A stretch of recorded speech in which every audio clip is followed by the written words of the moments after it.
Que quelqu'un loue l'Éternel très fortement. S'il vous plaît, mettez les mains ensemble pour Jésus et veuillez vous asseoir confortablement. Amen.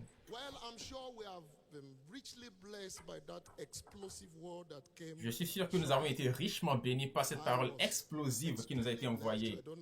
J'ai été extrêmement béni. Je ne connais pas votre cas, mais si c'était votre cas, criez et dites fort, j'ai été béni, je suis béni.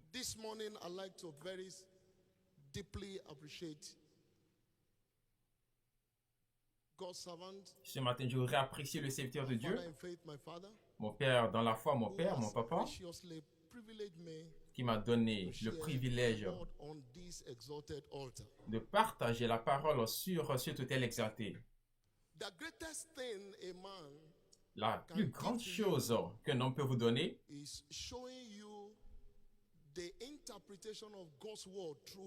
c'est vous montrer l'interprétation de la parole de Dieu à travers sa vie. Nous sommes dans les jours, dans les temps où les gens ont lu les Écritures tellement bien que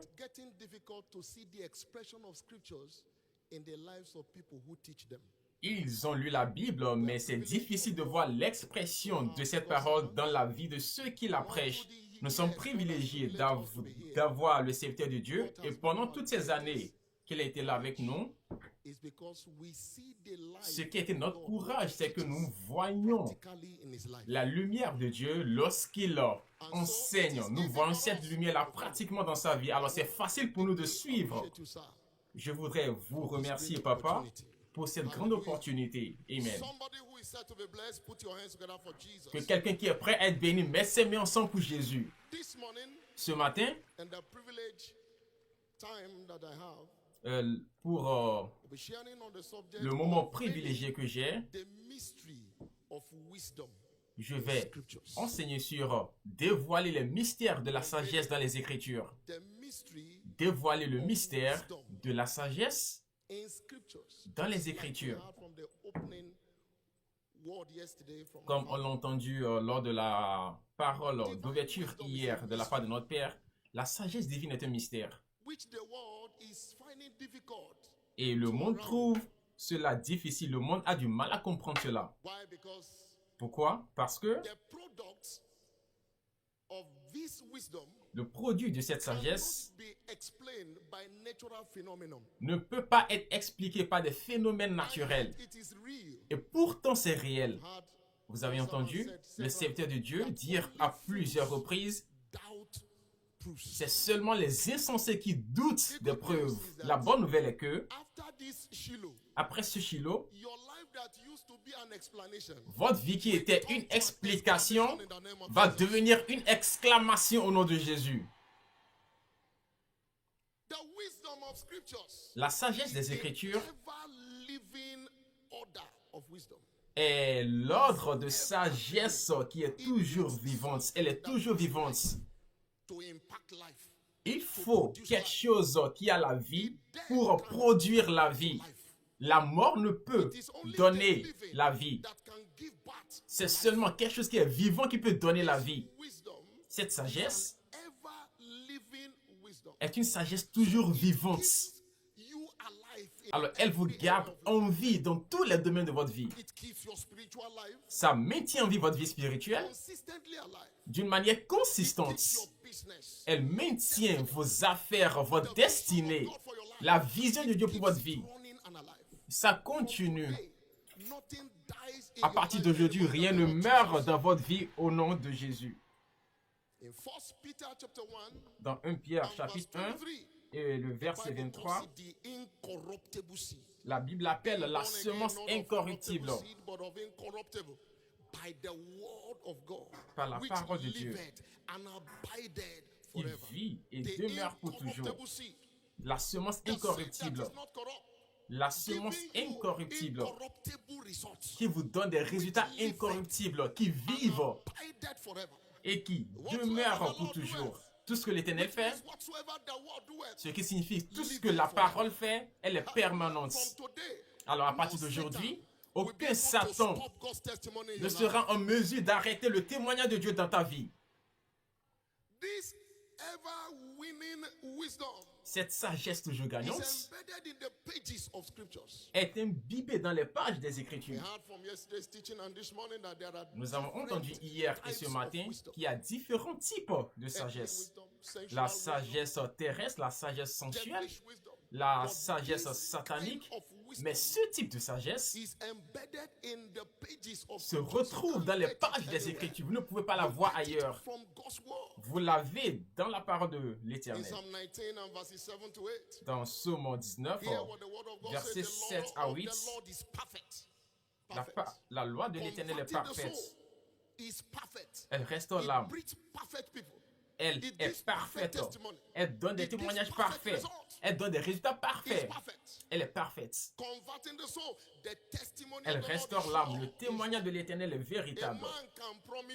L'homme peut vous faire une promesse, mais demain, il va vous le refuser. Amen. Vous pouvez échapper à un piège à travers la sagesse terrestre. Mais c'est seulement temporel. Mais ce type de sagesse est sûr. C'est certain. Je me rappelle plusieurs années, il y a cela plusieurs années dans notre église à Kaduna, certaines des choses que notre Père, le serviteur de Dieu, a dit, naturellement, vous ne pouviez pas l'imaginer. C'était difficile de l'imaginer à cause de là où nous étions. Mais ces paroles, parce qu'elles ne sont pas des paroles humaines, elles ne sont pas issues de la pensée de l'homme, elles sont sûres. Et aujourd'hui, on peut voir la pleine réalisation. Pourquoi? Parce que la parole de Dieu, la sagesse de Dieu est certaine. Elle est certaine. Elle est certaine. Et sur cette terre de Shiloh, Dieu va vous envoyer une parole. Et vos adversaires sauront que vous servez Dieu au nom de Jésus. C'est sûr. C'est correct. Elle nous enseigne comment mener une vie de justice, une vie pieuse, comment marcher dans la piété. Elle est propre, elle est pieuse, c'est ce que dit la parole de Dieu. La sagesse de Dieu est pure, elle est pure.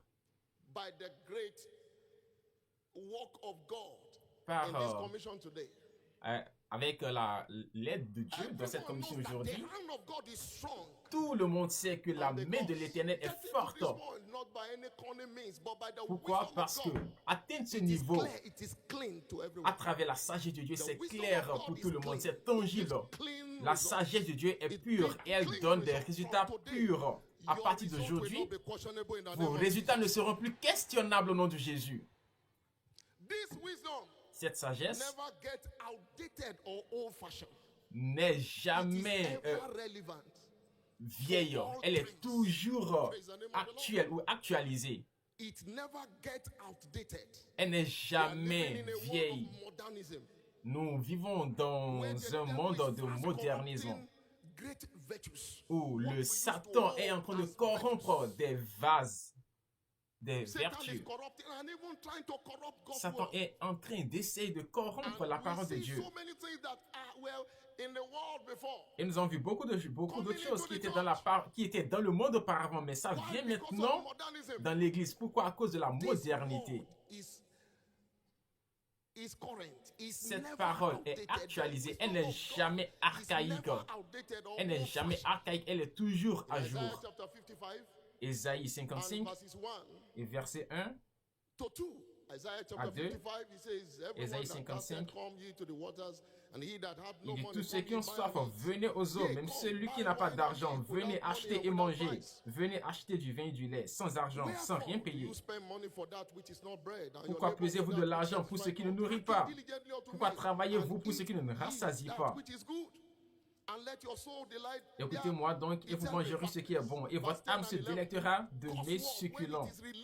La parole de Dieu, lorsqu'elle est relâchée, elle doit s'accomplir. Peu importe les situations du monde, peu importe les explications du monde, la parole de Dieu doit s'accomplir parce qu'elle n'est jamais archaïque, elle est toujours à jour. Elle est toujours d'actualité, de génération en génération. Elle est correcte. Lamentation 3, versets 22 à 23. C'est à cause de la miséricorde de Dieu que nous ne sommes pas dévorés. Ses compassions ne sont pas à leur terme. Elles sont renouvelées chaque matin, de génération en génération. Elles sont renouvelées. Elles ne peuvent jamais être archaïques. Peu importe comment les hommes essayent de mal interpréter cela, elle est renouvelée chaque matin. C'est la même. Jésus le même, hier, aujourd'hui et éternellement. La puissance est la même. Elle ne perd jamais sa puissance. Psaume 145, verset 3. Écoutez ce que dit la Bible. L'Éternel est grand et très digne de louange et sa grandeur est insondable. Matthieu 24, verset 35. Alors, la parole de Dieu, cette sagesse toujours gagnante, elles ne sont jamais archaïques. Elles garantissent des résultats durables. La sagesse de Dieu,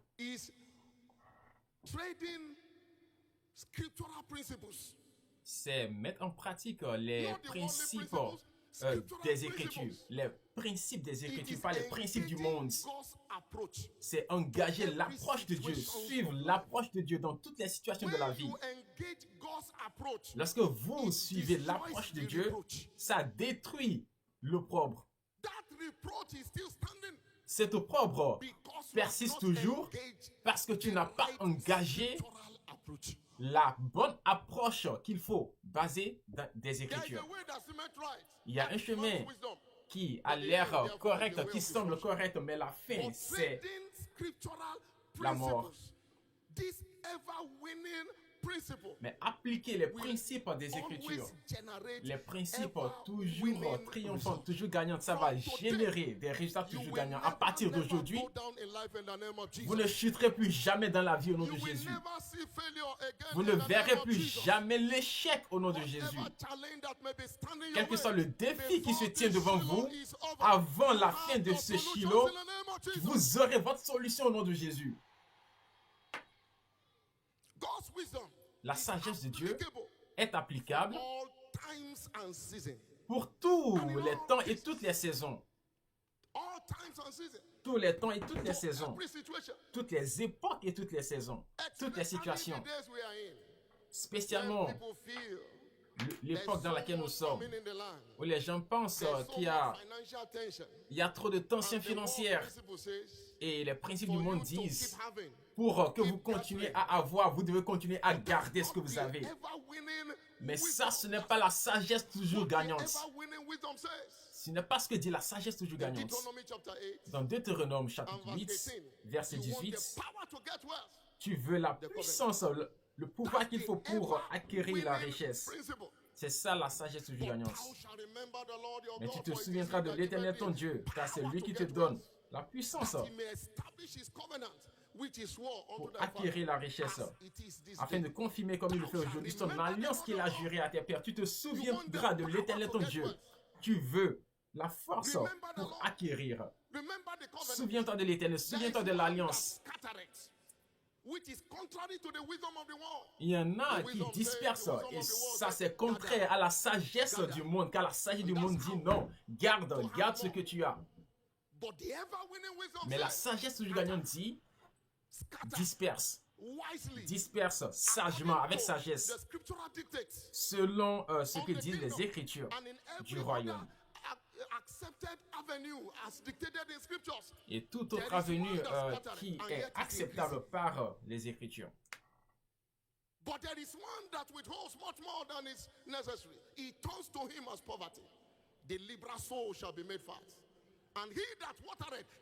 Tel qui donne libéralement devient plus riche, et tel qui épargne à l'excès ne fait que s'appauvrir. À partir d'aujourd'hui, pendant que tu commences par engager la sagesse toujours gagnante, la pauvreté ne sera plus jamais trouvée dans ta vie au nom puissant de Jésus. Elle est applicable dans toutes les circonstances. Dans ta famille, elle est applicable. Les principes de la sagesse applicables. Marie, aimez votre femme. Soumettez-vous à votre mari, à votre époux. Si vous aimez votre femme, cela va déterminer comment vous parlez. Si vous aimez votre mari, ça va déterminer comment vous lui parlez. Il y a un incident qui s'est passé il y a cela plusieurs années concernant un couple qui était au point même de divorcer. Satan peut utiliser toutes choses. L'homme vient d'une famille très modeste, et tandis que la femme venait d'une famille très riche. Et l'homme est rentré du travail et a vu comment elle était en train de peler l'igname. Et le monsieur, il était gêné. Il est rentré dans la chambre, il ne pouvait pas soutenir cela, il ne pouvait pas supporter. Il est reparti encore, il lui a dit, ah, c'est comme ça que vous pelez l'igname dans la maison de votre mère. Et la femme lui a dit, est-ce qu'on mange ça depuis l'arrière?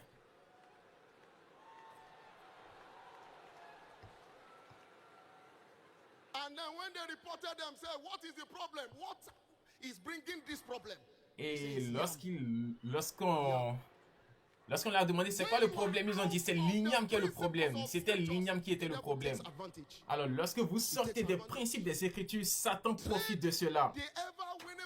Engagez la sagesse toujours gagnante dans tous les domaines de votre vie.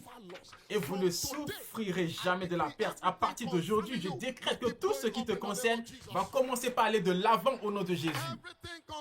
Tout ce qui vous concerne va continuer par aller de l'avant au nom de Jésus. Aussi longtemps que l'alliance du jour et de la nuit persiste, subsiste, sachez que la sagesse toujours gagnante est toujours en vigueur. Elle va délivrer de résultats. Elle va livrer de résultats. Jérémie 33 et versets 20 à 21. Ainsi parle l'Éternel. Si vous pouvez rompre mon alliance avec le jour et mon alliance avec la nuit, en sorte que le jour et la nuit ne soient plus en leur temps, il dit alors aussi mon alliance sera rompue avec David mon serviteur, en sorte qu'il n'aura point de fils régnant sur son trône. Et mon alliance avec les Lévites, les sacrificateurs. Aussi longtemps que l'alliance du jour et de la nuit est intacte, le mystère de la sagesse toujours gagnante intacte, Deutéronome 28, verset 1. Si tu obéis, nous allons nous trouver dans les lieux élevés de la vie. Si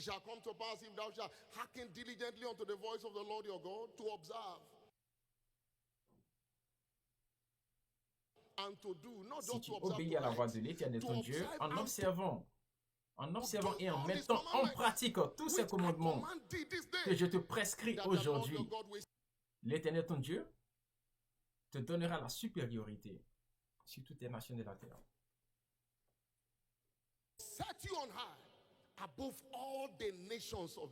L'Éternel te donnera la supériorité sur toutes les nations de la terre. Après ce Shiloh 2024, les hommes devront lever leur tête pour vous voir, pour vous regarder au nom de Jésus. Votre position change au nom de Jésus. Cette situation change en votre faveur au nom de Jésus.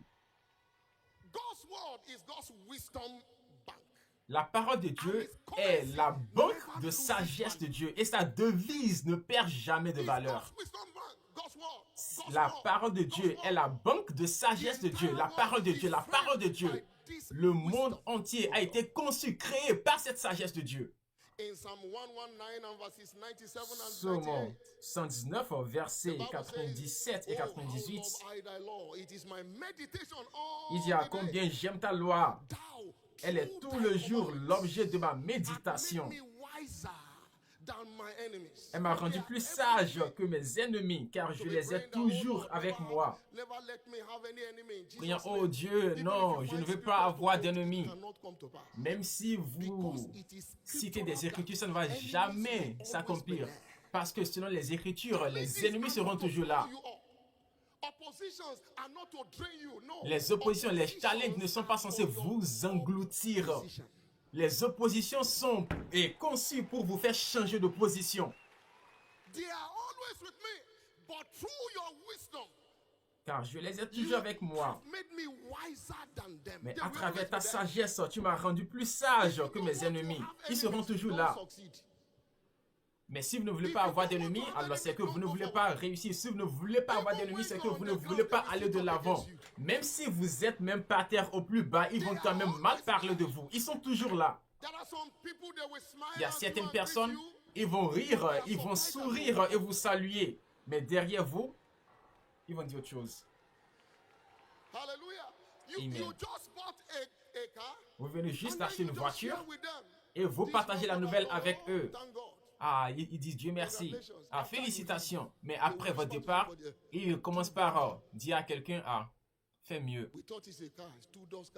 Ah, c'est une voiture avec 2 portières seulement. Ils comptent mal parler. Les ennemis sont toujours là. Mais à travers tes commandements, tu me mets aux commandes. Tu me rends plus sage. Tu me rends plus sage. Recevez cette impartation de sagesse au nom de Jésus. Vos ennemis viendront toujours en retard au nom de Jésus. Dans Psaume 19, versets 7 à 8, Psaume 19, versets 7 à 8, la loi de l'Éternel est parfaite. Elle restaure l'âme. Le témoignage de l'Éternel est véritable. Il rend sage l'ignorant. Il rend sage l'ignorant. Ce n'est pas celui qui s'engage dans des discussions, dans des disputes, dans des débats. Non, il s'engage dans la parole de Dieu. Souvent, nous sommes tellement lettrés, nous sommes tellement éduqués que nous perdons la vertu spirituelle de la parole de Dieu. Hier, notre Père était en train de nous enseigner sur la nature prophétique de la parole de Dieu. Nous essayons souvent d'expliquer la parole de Dieu à travers notre propre intelligence. Celui qui prendra la parole de Dieu d'une manière brute est celui qui va bénéficier de toutes les bénédictions. L'ignorant, celui qui croit juste en Dieu pour qui il est. Le simple. Ils avaient des raisons d'expliquer à Dieu les raisons pour lesquelles ce qu'il a dit ne va pas s'accomplir. Mais ils ont cru en Dieu, ils ont cru en la parole de Dieu, malgré toutes les contradictions naturelles. Personne n'avait jamais donné naissance à cet âge-là. Le médecin a confirmé et reconfirmé encore et encore, pas toutes les méthodes possibles. Leur corps était déjà mort. C'était un dossier fermé. Mais ils ont cru que cette sagesse gagnante ne peut jamais échouer.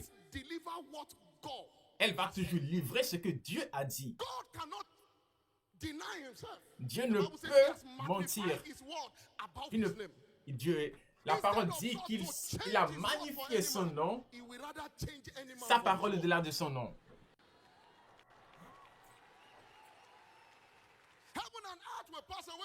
Les ciels et la terre passeront, mais ma parole ne passera jamais. Le sage, le simple, aura toujours accès à la sagesse, à cette sagesse toujours gagnante. Je décrète qu'à partir d'aujourd'hui, reçois la grâce pour recevoir cette sagesse toujours gagnante au nom de Jésus. Peu importe comment le degré de difficulté que les hommes disent concernant ton cas, je décrète qu'à travers la sagesse toujours gagnante, ton cas est établi au nom de Jésus.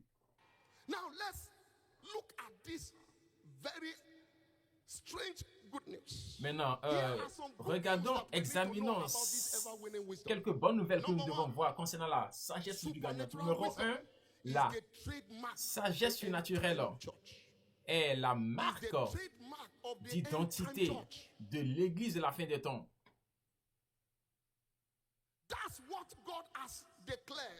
C'est ce que Dieu a déclaré.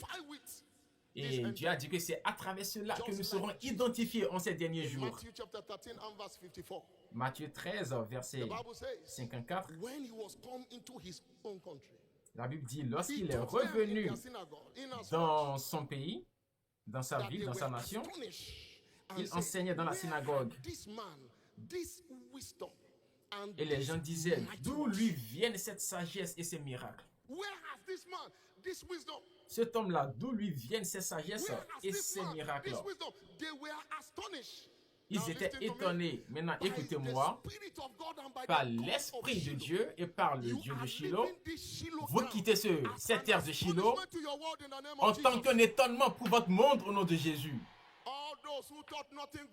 Tous ceux qui ont pensé que rien de bon ne peut émerger de ta vie par l'application de cette sagesse, tu deviendras un étonnement pour eux, une merveille pour eux au nom de Jésus. Toute bonne chose qui ne s'est jamais produite dans ta famille, je décrète par ce transfert à ce Shiloh, ça va se produire dans ta vie au nom de Jésus. Ton témoignage va expliquer Shiloh 2024 au nom de Jésus. C'est ça la marque d'identité de ces derniers jours, de ces derniers temps. Par ce transfert que nous recevons sur cette terre de Shiloh, quelque chose va changer dans ton approche. Quelque chose va changer pour impacter votre famille. Quelque chose va changer concernant ces choses qui affligent ta vie spirituelle. D'où lui vient cette sagesse? D'où lui vient cette sagesse? Tu es en train de te plaindre de ta promotion à ton lieu de travail. Ça n'aura plus lieu après ce Shiloh, parce que Dieu va te montrer les étapes à poser, les pas à poser pour que tu deviennes un étonnement pour le management dans ton entreprise. Ce poste que personne n'a jamais occupé à ton lieu de travail, après ce Shiloh, par l'application de cette sagesse, tu l'occupes au nom de Jésus. Ce type de sagesse génère des miracles puissants, des œuvres puissantes. Je sais que vous avez expérimenté certains grands miracles dans votre vie auparavant, mais vous changez de phase. Vous changez de phase. Vous entrez dans une dimension de miracles puissants, puissants miracles. Dans Jean 14, verset 12, la Bible dit, en vérité, je vous le dis, Jésus parlant, il dit, les œuvres que j'ai faites, il en fera de plus grandes. Il en fera de plus grandes. Pourquoi? Parce que, tel que mon Père m'a envoyé, je vous envoie. De la même manière que mon Père m'a envoyé, je vous envoie. Alors, par le transfert à ce Shiloh, Dieu est en train de nous envoyer dans une dimension d'heures puissantes. Nous avons déjà parlé tellement bien aux gens. Nous avons parlé concernant ce que Dieu a dit qu'il fera dans notre vie. Mais la grâce pour savoir ce qu'on doit faire, de telle manière que ça se manifeste dans notre vie, nous recevons cette grâce sur cette terre de Shiloh. Si c'est vous, criez Amen très fort. Numéro 2, la deuxième bonne nouvelle, c'est le fait que cette sagesse toujours gagnante est faisable à travers l'aide du Saint-Esprit, est accessible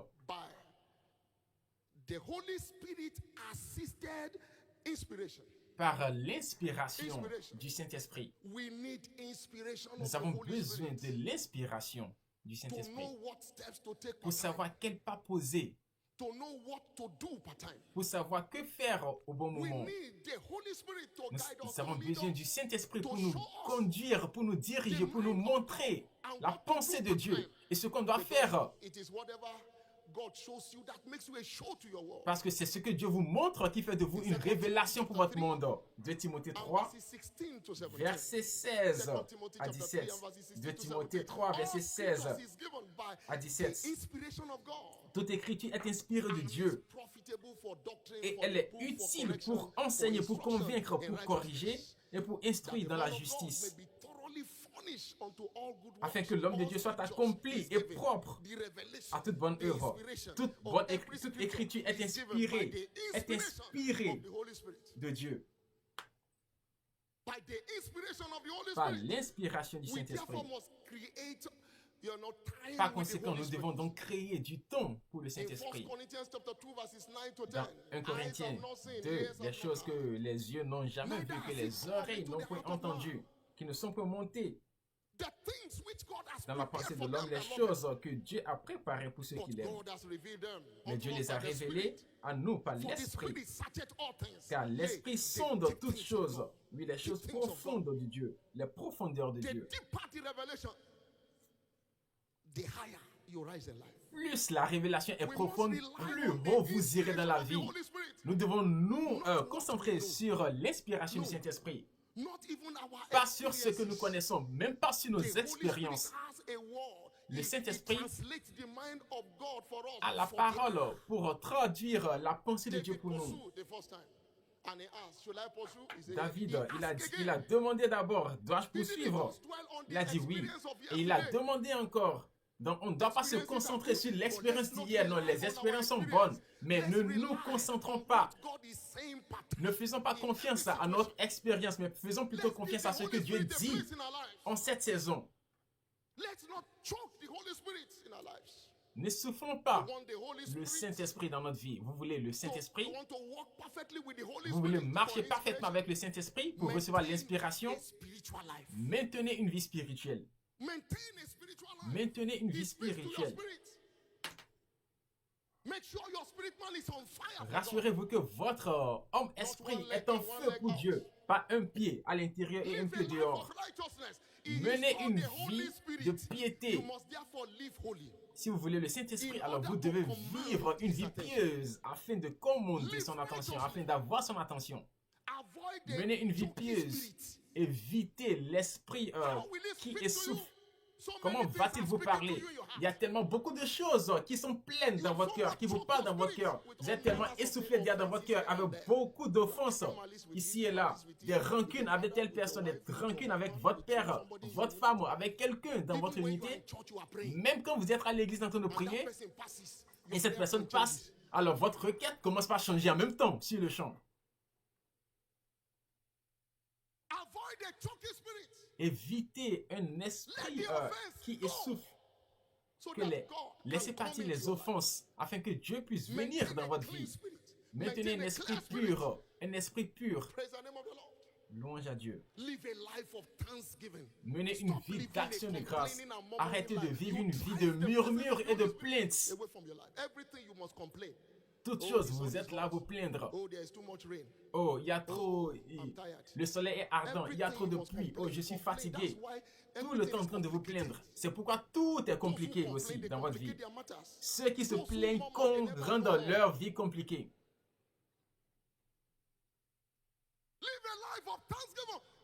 Vivez une vie d'action de grâce. Soyez contents, soyez excités. Vous pouvez puiser dans le puits du salut avec la joie. Avec la joie. Vous renfrognez la mine, vous ne souriez pas. On vous demande pourquoi tu ne souris pas et tu dis non, c'est comme ça que nous sommes dans notre famille. Et si quelqu'un te donne 1 million, tu vas commencer par sourire. Merci Seigneur. Menez une vie de joie, afin que vous puissiez entrer dans cette inspiration du Saint-Esprit. À partir d'aujourd'hui, je décrète une marche nouvelle avec le Saint-Esprit pour vous. Numéro 3. Cette sagesse toujours gagnante est créative. Elle est créative. Tout ce que Dieu dit, il le crée. Lorsque nous le recevons et que nous y croyons, que nous l'appliquons, ça se manifeste. Ça crée. Cette sagesse gagnante est créative. Même quand ce n'est pas là, même quand ce n'est pas existant, peu importe la situation dans laquelle tu es, Genèse chapitre 1.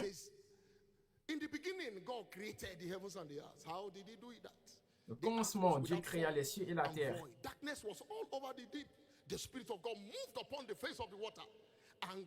L'Esprit de Dieu se mouvait au-dessus des eaux et Dieu dit, la parole créatrice, que la lumière soit, et la lumière fut. Peu importe, même si ta vie n'a pas de forme actuellement, les hommes te regardent et ils esquissent la tête.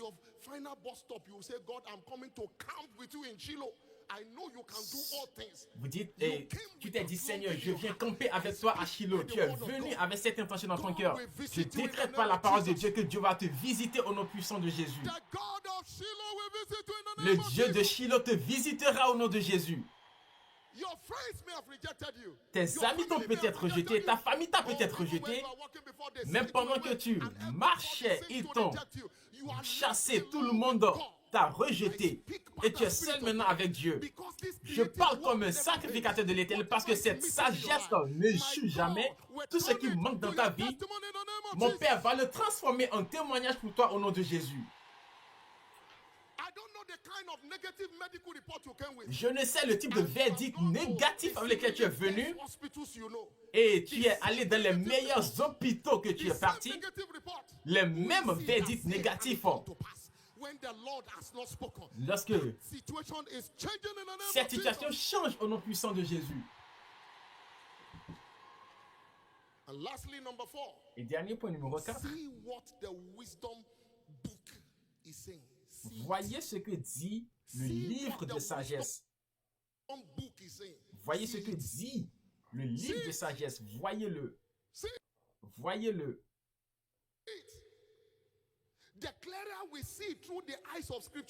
Plus clairement nous voyons à travers les yeux des Écritures, plus rapidement la livraison arrive. Genèse 13, verset 14 à 15. Dieu a dit à Abraham, je veux changer ta situation. Mais écoute-moi, Abraham. Lève maintenant tes yeux. Tes yeux sont tellement concentrés sur tes problèmes. Arrête de te concentrer sur tes défis et sur ton problème.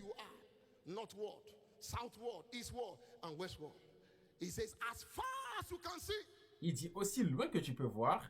Je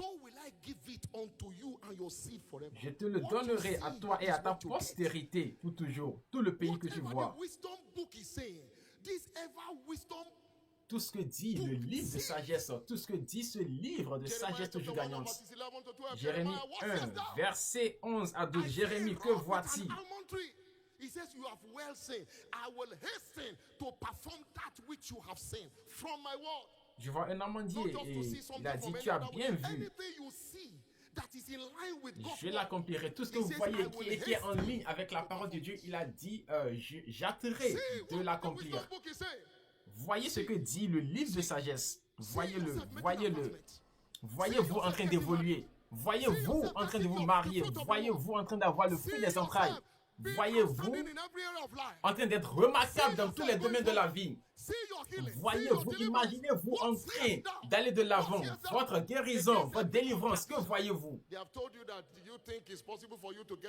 On t'a dit, est-ce que tu penses qu'il est possible pour toi de te marier vu ton âge? Sors ton acte de naissance. Et ça, tu es en train d'analyser. Et avant même que tu te rends compte, tu te vois en train de pleurer, tu te surprends en train de pleurer. Plusieurs personnes t'ont triché. Et tu viens même avec leur photo, lors de tous les cultes d'onction. Et tu oins leur photo.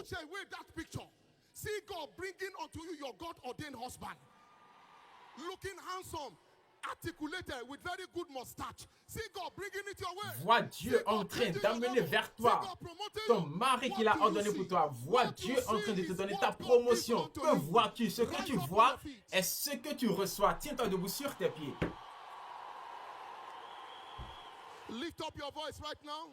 Et lève ta voix à présent. Et commence par déclarer. Ce que tu vois est ce que tu reçois. Ce que tu vois est ce que tu reçois. Que dit le livre de la sagesse concernant ta situation? Est-ce que tu y crois? Vois-le s'accomplir. Commence par avoir une image de ce que Dieu a dit concernant chaque domaine de ta vie. Vois tes affaires en train de devenir internationales plutôt que locales. Vois ta force en train d'augmenter. Vois ta vie spirituelle en train d'aller de l'avant. Vois des œuvres grandes que tu feras dans ton ministère. Vois sa main dans ce ministère. Vois ta délivrance. Vois ta guérison. Vois ta percée. Vois tous les verdicts médicaux qui sont changés en témoignage. Élève ta voix. Si tu peux le voir, alors déclare-le maintenant. Ouvre ta bouche largement et je la remplirai. Il la remplira. Ouvre grandement ta bouche et il la remplira. Ouvre grandement ta bouche, il la remplira. Parle, parle, parle. Rien n'est difficile à Dieu. Tout ce que Dieu dit, il est engagé à le faire. Tout ce que Dieu dit, tout ce que la sagesse toujours gagnante dit, Dieu est engagé à le faire. Merci, Père. Au nom puissant de Jésus, nous avons prié. Un amen très fort. Tout ce que tu as vu, que la parole a dit te concernant, reçois-le au nom de Jésus. Il dit, tout ce que tu vois, je vais l'accomplir. Je commande une manifestation rapide de ton désir au nom de Jésus. Ainsi soit-il. Balance tes mains et rends-lui grâce. Remercie-le. Remercie-le. S'il vous plaît, veuillez vous asseoir confortablement.